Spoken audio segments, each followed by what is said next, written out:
La police n'est plus à nos trousses. On devrait être en sécurité. Tant mieux. On l'a échappé belle à la réunion. Si personne n'avait monté la garde, on aurait été arrêtés. C'est certain. Restons dans les montagnes ce soir. On verra où ça en est demain matin. D'accord. Je connais une petite cabane là un peu plus haut. On pourrait peut-être y passer la nuit. Bonne idée. Allons-y. Bien.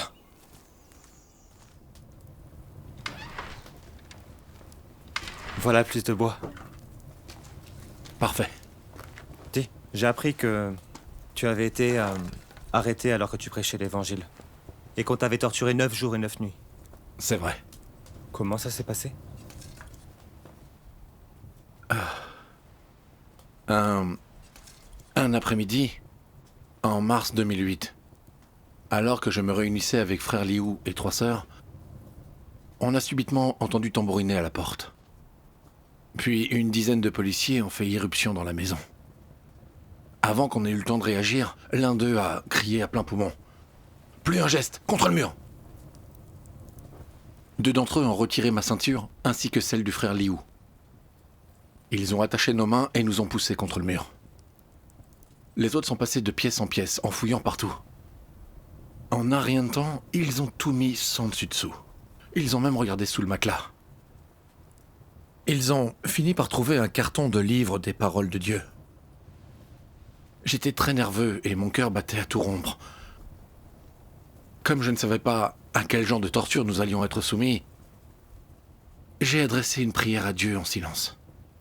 Oh Dieu, s'il te plaît, donne-moi la foi et le courage. Veille sur moi pour que je témoigne. Amen. Je me suis senti un peu plus calme après avoir prié. Ils nous ont emmenés à la brigade de la sécurité nationale, où un officier supérieur m'a ordonné de me coller contre le mur et m'a demandé durement « Comment t'appelles-tu? Quel est ton devoir? Qui est le dirigeant de l'église ?» Je n'ai pas ouvert la bouche. Alors il m'a giflé de toutes ses forces. Mes oreilles se sont mises à bourdonner et mon visage à me picoter. En faisant les 100 pas et les mains croisées derrière le dos, il a dit « Tu es un diacre de l'église. Tu crois qu'on ne le sait pas? On t'a suivi pendant 6 mois. Tu ferais bien d'être honnête, sinon on ne sera pas tendre avec toi. » Ils m'ont emmené dans un bureau situé au 3e étage. Dans ce bureau, j'ai vu frère Liu. Il était menotté et accroupi par terre.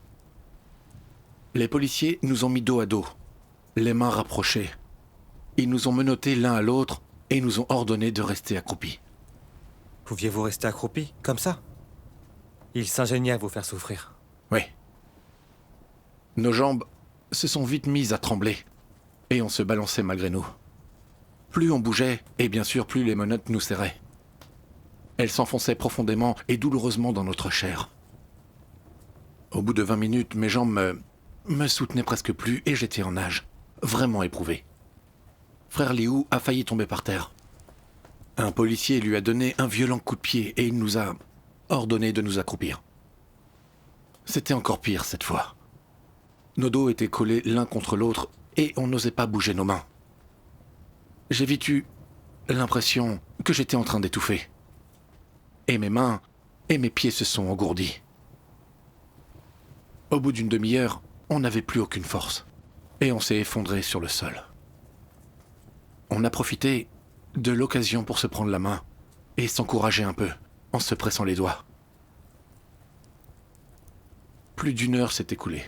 Puis ils nous ont séparés et m'ont emmené dans un bureau en face. Ils m'ont menotté au bras d'un fauteuil en bois et ils sont allés dormir. Je n'ai pas fermé l'œil de toute la nuit.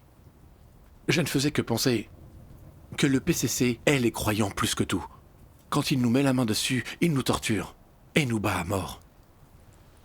Il savait déjà que j'étais diacre et que je n'étais pas du coin. Je ne savais pas ce qu'il me ferait, ni si je pourrais le supporter. J'étais vraiment effrayé. Alors j'ai prié Dieu en silence. Oh Dieu, s'il te plaît, guide-moi et aide-moi à supporter la souffrance afin que je résiste à la torture de ces policiers. Amen. Alors je me suis souvenu de certaines paroles de Dieu. N'aie pas peur de ceci ou cela. Tu peux rester stable devant moi, quelles que soient les épreuves et les dangers rencontrés, libre de toute entrave, pour que ma volonté se réalise sans obstacle, c'est ton devoir. Amen. Tu dois tout endurer. Tu dois être prêt à renoncer à tout et à tout faire pour me suivre. Te dépenser entièrement. Il est temps pour moi de t'éprouver. M'offriras-tu ta loyauté? Me suivras-tu loyalement jusqu'au bout de la route? Amen. Les paroles de Dieu m'ont donné la foi et la force.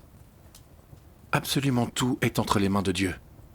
Et le Parti communiste n'est que l'un des objets qui lui rendent service. Cette arrestation était une épreuve de Dieu. C'était Dieu qui me testait, pour voir si ma foi en lui était bien réelle.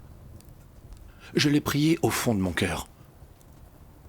Ô Dieu, quoi que je doive souffrir dans la chair, je ne serai jamais un Judas ni te trahirai. Amen. Ils m'ont laissé menotter là, d'environ 22h à 14h le lendemain. Puis un policier m'a menotté les mains dans le dos et m'a fait descendre au rez-de-chaussée, sans jamais cesser de m'insulter. On est arrivé dans une cour où il m'a poussé par derrière si brutalement que j'ai trébuché sur 2 mètres, avant de tomber lourdement et de rouler sur moi-même. Je m'étais vraiment fait mal au bras en tombant. Il m'a alors remis debout et m'a fait avancer en grommelant. « Je vais te faire passer un bon moment aujourd'hui. » Il n'arrêtait pas de me donner des grands coups de genoux dans la cuisse, si bien que je ne pouvais pas marcher droit. Il m'a emmené dans le bâtiment administratif du centre de détention. Par terre, il y avait plusieurs chaînes, grosses comme la largeur d'un doigt. Quelques grosses cordes aussi, et une barre en fer. 5 ou 6 policiers me fixaient, et j'ai compris qu'ils allaient me torturer pour que je parle. Ça m'a complètement fait paniquer. Je me suis empressé de prier Dieu. Oh Dieu, je ne pourrais pas subir ça en restant fort par moi-même. S'il te plaît, reste à mes côtés et donne-moi la foi et la force. Je me suis senti bien plus calme après ma prière. Puis un certain Liu, policier du département provincial de la sécurité publique, est arrivé. Il m'a regardé de la tête aux pieds, puis il a ordonné aux autres policiers. « Je veux que vous formiez 3 groupes de 2. Vous vous relayerez pour l'interroger pendant 8 heures. Ne le laissez pas dormir. » Ils essayaient de briser ta volonté, en te bombardant de questions. Pour que tu trahisses l'Église, quand ton esprit serait confus. C'est vraiment écœurant. Oui. Après avoir dit ça, Liu m'a fait m'asseoir sur un fauteuil en métal. M'a menotté les poignets au bras du fauteuil et m'a mis des fers aux chevilles. Il a commencé à m'interroger. « Combien êtes-vous à vous réunir et à prêcher l'Évangile? Je veux savoir qui organise vos groupes. Comment restez-vous en contact? Qui est le dirigeant? » J'ai répondu « Je ne sais pas. » 2 policiers sont accourus pour me marteler la tête et la nuque de nombreux et très violents coups de poing. Ils ne se sont arrêtés qu'une fois fatigués. Ils ne respectent pas la vie humaine. Non. Après ça, ils ont poursuivi l'interrogatoire. Je n'avais pas dormi depuis 1 jour et 1 nuit, j'étais épuisé. Ils me criaient dessus dès que je fermais les yeux. Ou ils frappaient les tuyaux du chauffage avec une barre en fer, ou cognaient leurs mains sur la table. Ils éclataient de rire quand ils me voyaient effrayé et disaient « Tu ne veux pas parler, mais tu veux dormir. N'espère pas sortir d'ici vivant si tu ne parles pas. » Ils m'ont ensuite forcé à me lever pour m'accroupir à nouveau. Mes mains et mes pieds étaient encore attachés au fauteuil. Alors je m'accroupissais en l'ayant sur le dos. Quand j'étais accroupi, le fauteuil était posé sur mes fesses et les menottes se resserraient. Très vite, mes membres se sont engourdis. Je souffrais et me suis mis à vaciller. Voyant que je n'étais pas stable sur mes pieds, un policier est venu me donner un coup de pied en plein dans la jambe, ce qui m'a fait tomber avec le fauteuil. Alors il m'a relevé et m'a forcé à m'accroupir. Parfois, quand je tombais, le fauteuil me tombait dessus. Ça s'est produit plusieurs fois. Je me suis retrouvé complètement épuisé et j'avais mal partout.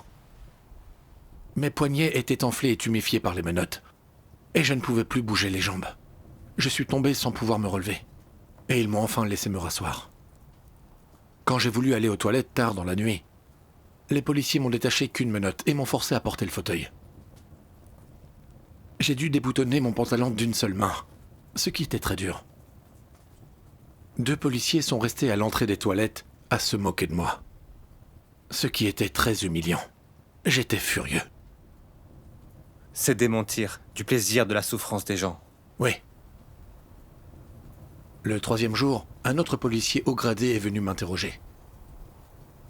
Combien de personnes as-tu converti ici? Chez qui es-tu allé? Ton dirigeant s'appelle-t-il Zanglin? Alors qu'il me bombardait de questions, je me suis empressé de prier, pour que Dieu me protège et m'empêche de tomber dans les pièges de Satan. Merveilleux. Comme il n'obtenait pas les informations qu'il voulait, il a dit à ses subordonnés « Ne le laissez pas dormir, on verra combien de temps il tiendra. » Quand ils ont vu que je ne supportais plus la privation de sommeil, un policier m'a encore forcé à m'accroupir avec le fauteuil, tandis qu'un autre est sorti pour aller chercher de l'eau bouillante. Il en a versé dans une tasse en papier qu'il m'a posée sur la tête. La tasse m'a violemment brûlé la peau du crâne. Et j'ai secoué la tête par réflexe pour l'enlever. Ils m'ont donné des coups de poing et de pied et m'ont fait tomber. Puis ils m'ont relevé, forcé à porter le fauteuil, remis une tasse sur la tête. Et ils m'ont dit « On te battra à mort si tu recommences. » La tasse était brûlante, c'était insupportable. Mon corps s'est un peu convulsé, et naturellement la tasse est tombée. Ils ont recommencé à me battre violemment. Ils m'ont tourmenté de cette manière encore et encore. Les brûlures m'ont fait des cloques, lesquelles éclataient à cause de nouvelles brûlures. La lymphe me coulait le long du front et se mélangeait à la sueur, ce qui était vraiment douloureux. Ils n'ont pas arrêté de faire bouillir de l'eau et de me mettre des tasses sur la tête. Et tout cela a duré environ 2 ou 3 heures, je dirais. Affaibli et engourdi, je me suis effondré sans pouvoir me relever. Ils ont sorti leur téléphone, ont pris des photos et se sont moqués de moi en disant « On va mettre ces photos sur Internet pour que tous tes croyants puissent les voir. On verra s'ils osent continuer à croire. » Ils ont continué à rire méchamment. Quels horribles monstres. Ils oppriment les croyants, mais c'est Dieu qu'ils haïssent vraiment. Ils veulent que tout le monde suive le PCC au lieu de croire en Dieu. C'est ça leur objectif. C'est vrai. Là, ces paroles de Dieu me sont venues à l'esprit.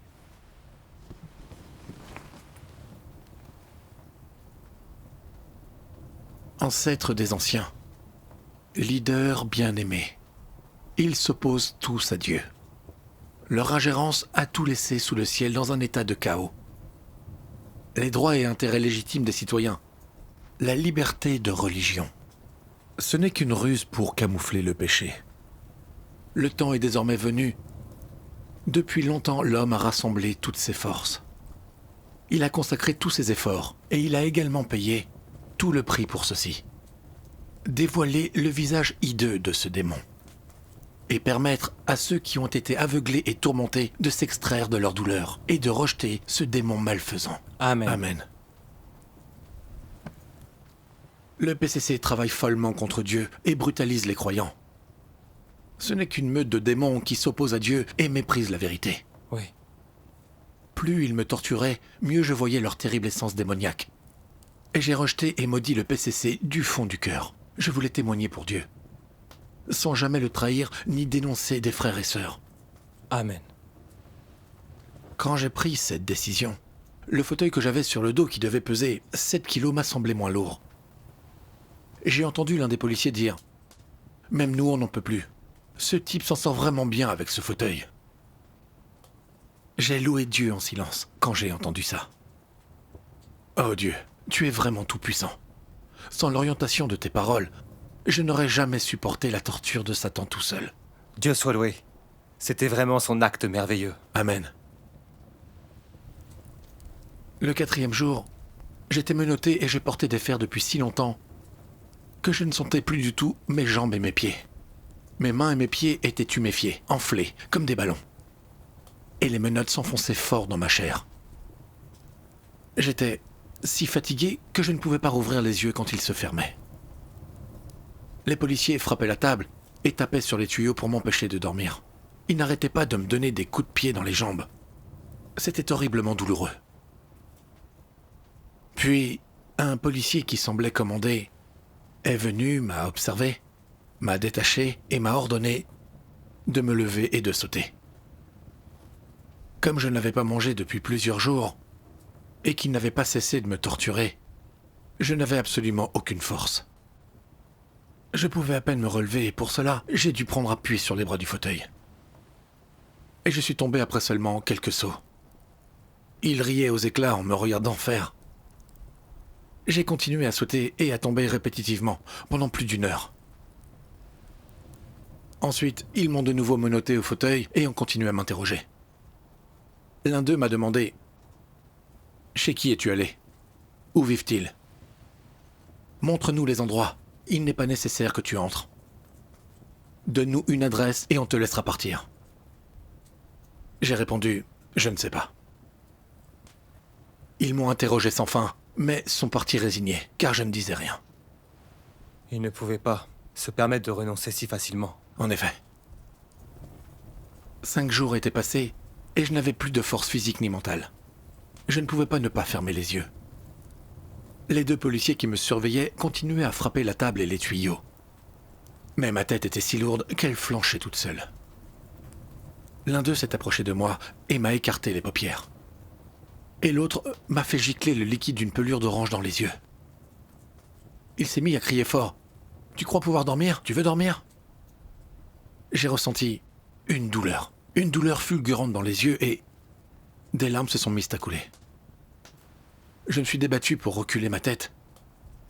Mais ils la tenaient fermement et ils ont continué à me faire gicler le liquide de la pelure d'orange dans les yeux. Je mourais d'envie de me frotter les yeux. Mais mes mains étaient menottées au fauteuil, je ne pouvais pas les bouger. C'était horrible. Mes yeux me faisaient si mal que j'avais l'impression que j'allais devenir aveugle. Les policiers m'ordonnaient d'ouvrir les yeux. Mais j'en étais incapable. J'ai appelé Dieu de tout mon être. « Oh Dieu, je ne supporte vraiment plus cette torture. Guide-moi s'il te plaît. » Amen. Je ne sais pas combien de temps ça m'a pris, mais j'ai fini par forcer mes yeux à s'ouvrir. Alors, ils ont apporté un fauteuil spécial, fait avec une plaque d'acier, dans la pièce. Cette plaque faisait presque 1 centimètre d'épaisseur et pesait environ 30 kilos. Il y avait des anneaux pour les mains et les pieds. Ils m'ont placé sur le fauteuil et là, ils ont attaché mes mains et mes pieds aux anneaux. Comme je portais une chemise en coton et un pantalon thermique fin, j'ai eu vraiment froid en m'asseyant sur du métal. J'étais très inquiet et j'avais peur de rester paralysé à cause du manque de circulation si je devais rester sur ce fauteuil en métal. Et comme il ne me laissait jamais dormir, il risquait de me torturer à mort si ça continuait ainsi. Alors j'ai prié. « Oh Dieu, s'il te plaît, donne-moi la force et la foi pour que je surmonte les tourments de ces démons et que je témoigne. » Amen. Après, je me suis souvenu des paroles de Dieu. Lorsque les hommes sont prêts à sacrifier leur vie, tout devient insignifiant et personne ne peut l'emporter sur eux. Qu'est-ce qui pourrait être plus important que la vie? Ainsi, Satan devient incapable de faire plus chez les hommes. Il ne peut rien faire avec l'homme. Amen. Alors j'ai compris que j'étais nerveux. Parce que je craignais la mort et parce que je chérissais la vie. Et que Satan exploitait cette faiblesse pour m'inciter à trahir Dieu. Je ne pouvais pas me laisser berner par cette ruse. Ma vie étant entre les mains de Dieu, le fait que je reste paralysé ou sois torturé à mort était aussi entre ses mains. J'étais prêt à me soumettre à ses arrangements et décidé à ne pas céder à Satan même si je devais en mourir. Amen. Les paroles de Dieu m'ont donné de la foi et j'ai eu moins peur de mourir. J'ai éprouvé un regain de force. Et être assis sur ce fauteuil n'a plus été aussi inconfortable.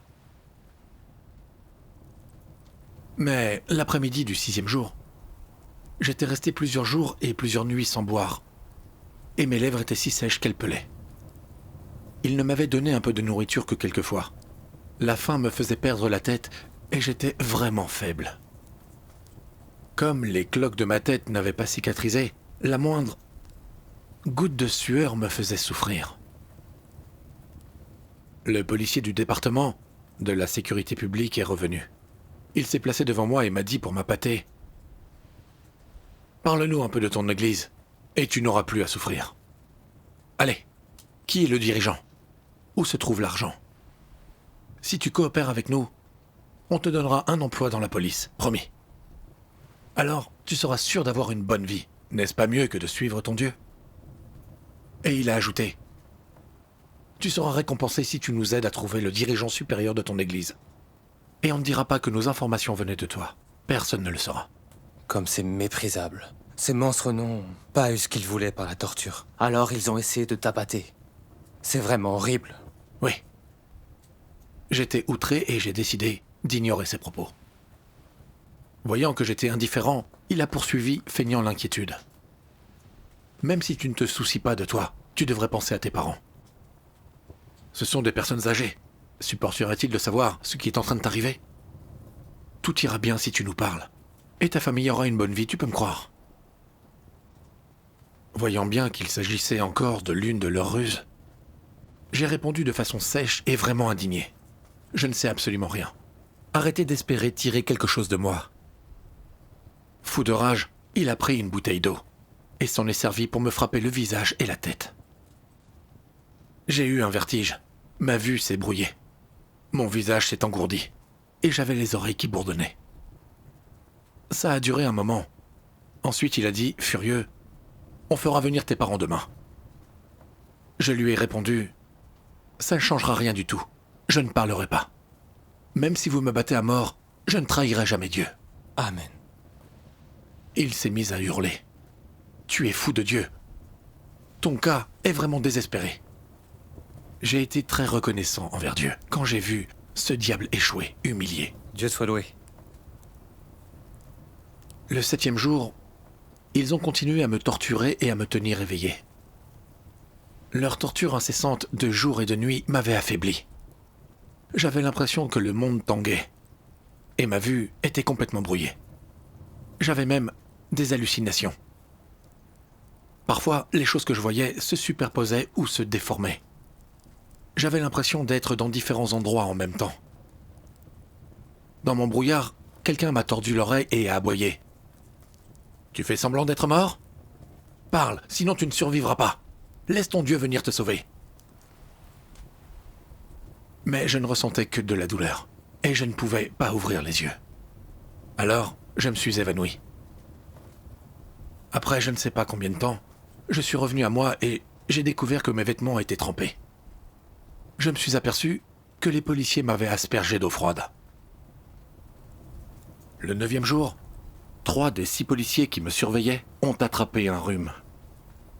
Un policier s'est approché de moi et m'a dit d'un ton résigné, « Ça devient insupportable. Invente quelque chose et mets-le par écrit, pour qu'on n'ait plus à souffrir avec toi. » Mais j'ai refusé. Après ça, ils ont écrit quelques noms et adresses au hasard et ils ont cessé de m'interroger. Dieu soit loué. Voyant Satan humilié et vaincu, j'ai vraiment remercié Dieu. C'était juste grâce à la protection de Dieu si j'avais pu supporter toutes ces tortures. Si ces paroles ne m'avaient pas donné de la force, je serais mort sous la torture depuis longtemps. Oui. J'ai éprouvé personnellement ce que Dieu veut dire par Dieu n'est jamais absent du cœur de l'homme, il est toujours là. Il vit parmi les hommes à chaque moment et en tout temps.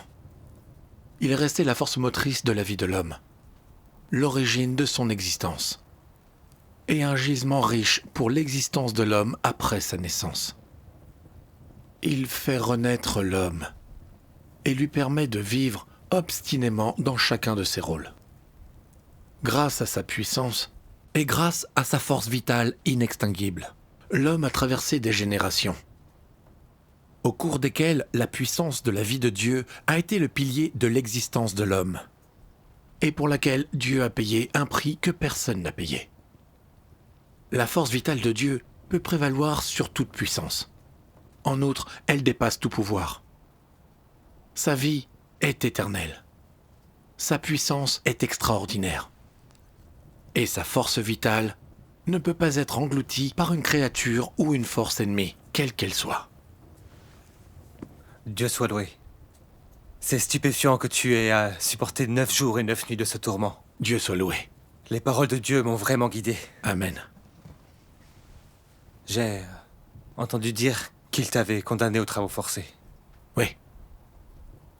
Au mois d'octobre, le parti m'a condamné à 1 an de travaux forcés pour utilisation d'une organisation illégale afin de perturber l'ordre social.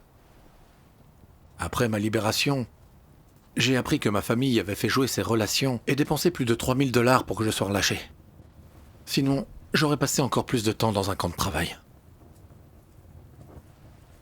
En étant arrêté et persécuté par le PCC, j'ai vu que c'était un ennemi de Dieu, qui luttait contre Dieu et persécutait les croyants, que c'était une réincarnation de démon. C'est vrai. J'en suis arrivé à le haïr de tout mon être et à rompre avec lui. Amen. Parallèlement, j'ai vraiment senti l'amour de Dieu. Quand j'étais torturé, ce sont ces paroles qui m'ont donné la foi et la force, et qui m'ont permis de supporter la persécution de Satan. C'était une véritable expérience de l'autorité des paroles de Dieu, et ça a renforcé ma foi en Dieu. Dieu soit loué. Gagner tout ça à travers la persécution que tu as subie a une grande valeur. Amen. Dieu soit loué. Dieu soit loué.